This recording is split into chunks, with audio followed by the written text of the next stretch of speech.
नमस्कार, आप देख रहे हैं टीवी9 राजस्थान। मैं हूं अम्बेश श्रीवास्तव। 8 PM show.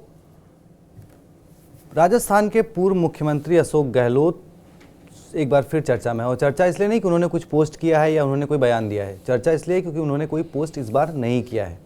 दरअसल धौरी मन्ना को लेकर कांग्रेस के वरिष्ठ नेता, बुजुर्ग नेता पिछले 10 दिनों से धरने पर बैठे हैं। 14 तारीख को उनके धरने में सचिन पायलट, गोविंद सिंह डोटासरा शामिल होने वाले हैं। उन्होंने बाकायदा पोस्ट करके इसकी जानकारी भी दी। लेकिन राजस्थान के पूर्व मुख्यमंत्री अशोक गहलोत ने अब तक धौरी मन्ना को लेकर ना कोई पोस्ट किया, ना कोई समर्थन जताया कि भाई हेमाराम चौधरी की जो मांगे हैं वो उनके समर्थन में हुआ है। तो जिसको लेकर अब चर्चा है कि क्या अशोक गहलोत राजस्थान से बाहर की राजनीति करने के लिए उनको आदेश मिल गए हैं और लिहाजा वो अब प्रदेश की सियासत में एंट्री नहीं करना चाहते। क्या कुछ वजह है, क्या कुछ कारण है और क्या कुछ होने वाला है, समझेंगे अपने सीनियर पुष्कर चौहान सर से। सर, अक्सर वो अपने बयानों को लेकर चर्चा में रहते हैं, सरकार पे पलटवार को, लेकिन इस बार वो कांग्रेस में ही रहकर कांग्रेस के ही समर्थन ना करके और कोई पोस्ट ना करके चर्चा में बन इसको दो तरीके से समझिए, इस पूरी कहानी। या जो आप कह रहे हैं कि गोविंद सिंह डोटासरा ने पोस्ट कर दिया है, हेमाराम चौधरी के पक्ष में सचिन पायलट ने कर दिया है, लेकिन इसको ऐसे समझिए कि क्या अब गहलोत को ये इंडिकेशन ऊपर से दे दिया गया है? जी सर। या अब गहलोत को भी मालूम है कि प्रदेश की राजनीति में सितंबर 2022 वाली अब उनकी पोजीशन नहीं है। जी सर। जब विधायक दल की बैठक बुलाए आदेश होने के बाद केंद्रीय नेतृत्व से, उसके बाद नहीं होती है। नहीं। अब दूसरी साइड पे है वो। मैं ये नहीं कह रहा हूं कि अशोक गहलोत अभी छोड़ देंगे राजस्थान, लेकिन उन्हें मालूम है कि हेमाराम चौधरी के आंदोलन में जाके समर्थन करके वो विरोध नहीं कर रहे हैं, क्योंकि वो अब दूसरी राजनीति में जुड़े हैं। जिसको आप समझिए अगले बजट सत्र खत्म होगा और मई जून में राज्यसभा की 3 सीटें खाली हो रही राजस्थान से। जी सर। जिसमें से 2 बीजेपी जीतेगी, 1 कांग्रेस जीतेगी। सारी कवायद यह है कि अब वो दिल्ली पहुंच जाए। आप पिछले कई दिनों का या लोकसभा चुनाव 24 जून को रिजल्ट आने के बाद से वो कई मौकों पर सचिन पायलट के साथ दिखे। जी सर। और वो दौर गया ना जब 21-22 में उनको निकम्मा लगता था, कोई गद्दार लगता था। अब वो जान रहे हैं कि वो उम्र के जिस पड़ाव पर हैं उनको एक वो जगह चाहिए जहां से वो डेली बेसिस वाली राजनीति नहीं कर सकते। दूसरी बड़ी बात है कि वैभव गहलोत अब राजनीति में अभी तक उनकी लॉन्चिंग ही चल रही है। जी सर।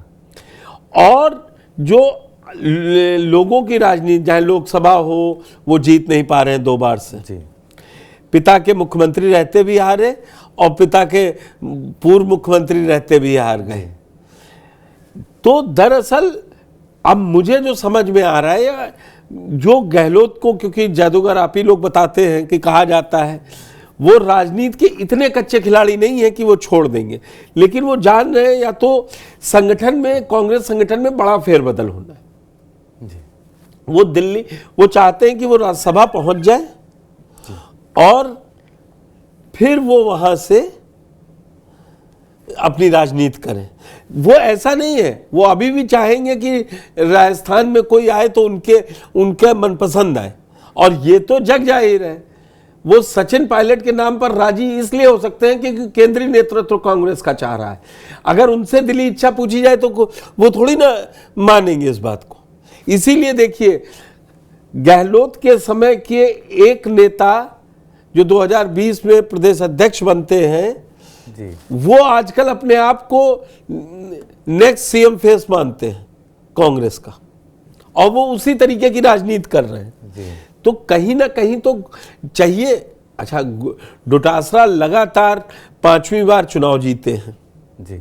विधानसभा का और जीतते आ रहे हैं। जाट नेता का चेहरा बहुत बड़ा कोई है नहीं इस समय कांग्रेस पार्टी में, इसलिए वो ये चाह रहे हैं कि मांगते रहो, तोप का लाइसेंस हो सकता है कुछ और मिला जाए, ये अध्यक्षी बची रह जाए, या जब जिस तरीके से हर बार सरकार पलटती है तो 28 में हम भी डिप्टी सीएम मांगे तो डिप्टी सीएम बना दिए जाए।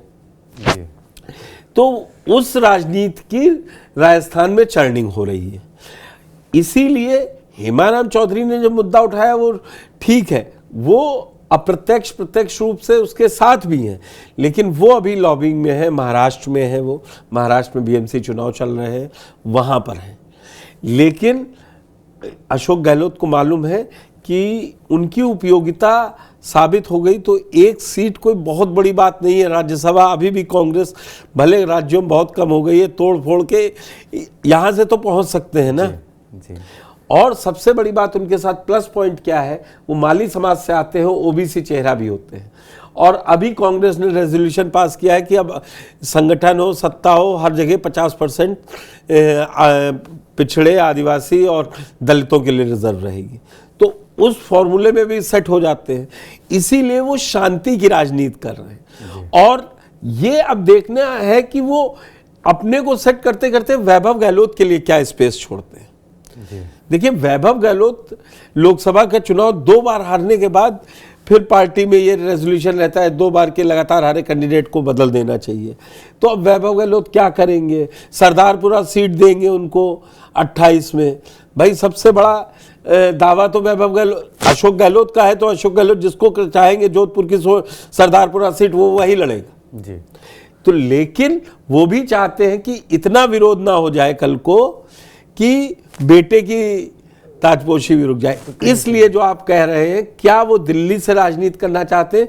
जी हाँ, अब वो दिल्ली की तरफ राजनीति देख रहे हैं। अगर राज्यसभा बन जाए तो राज्यसभा में भी रहेंगे और पार्टी में कोई संगठन में भी पद मिल जाए तो राजनीति चलती रहेगी। सर, मेरा एक छोटा सा सवाल अब इसी में और फिर उसका खत्म करते हैं कि ठीक है, अब गहलोत जी ने तो अपना प्लान सोच लिया, मतलब जैसा लगता है, क्या सचिन पायलट के रास्ते आपको यहाँ से क्लियर लगते हैं 2028 की कुर्सी के लिए, या फिर डोटासरा या फिर कोई और खड़ा होता हुआ दिख रहा है कि जो टक्कर दे सकता है फिर पायलट? मैं आपको एक बात बताता हूँ, इसको ऐसे समझिए जी।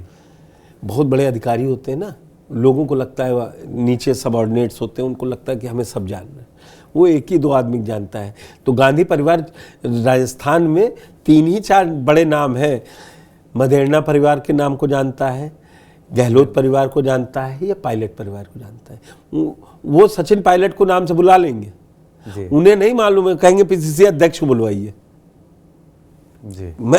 आप मेरी बात समझ गए कि अहमियत कौन रखता है जी सर। और अगर आप उस पैरेलल खींचने को कह रहे हैं तो डोटासरा और सचिन पायलट में बहुत अंतर है जी सर। तो चलिए देखिए, अगर केरल चुनाव जीत जाती है तो कांग्रेस, सचिन पायलट के लिए कई ऑप्शन हैं। आप याद कीजिए 2018-17 में यही अशोक गहलोत गुजरात के प्रभारी थे और संगठन महासचिव थे। अगर यहां से केसी वेणुगोपाल की संगठन से विदाई होती है, वो बहुत कुछ केरल चुनाव तय करेगा, जून का चुनाव तय करेगा, राज्यसभा का किसको क्या मिल रहा है। और जिस तरीके से अभी राहुल गांधी विश्वास कर रहे हैं सचिन पायलट पे या गांधी परिवार, उसमें सचिन पायलट को पता है कि वो शांत रहे तो उनको बहुत कुछ मिलेगा। चलिए, तो आपकी क्या राय है कमेंट बॉक्स में बताएं और चैनल को सब्सक्राइब करें, वीडियो को ज़्यादा से ज़्यादा शेयर करें। शुक्रिया।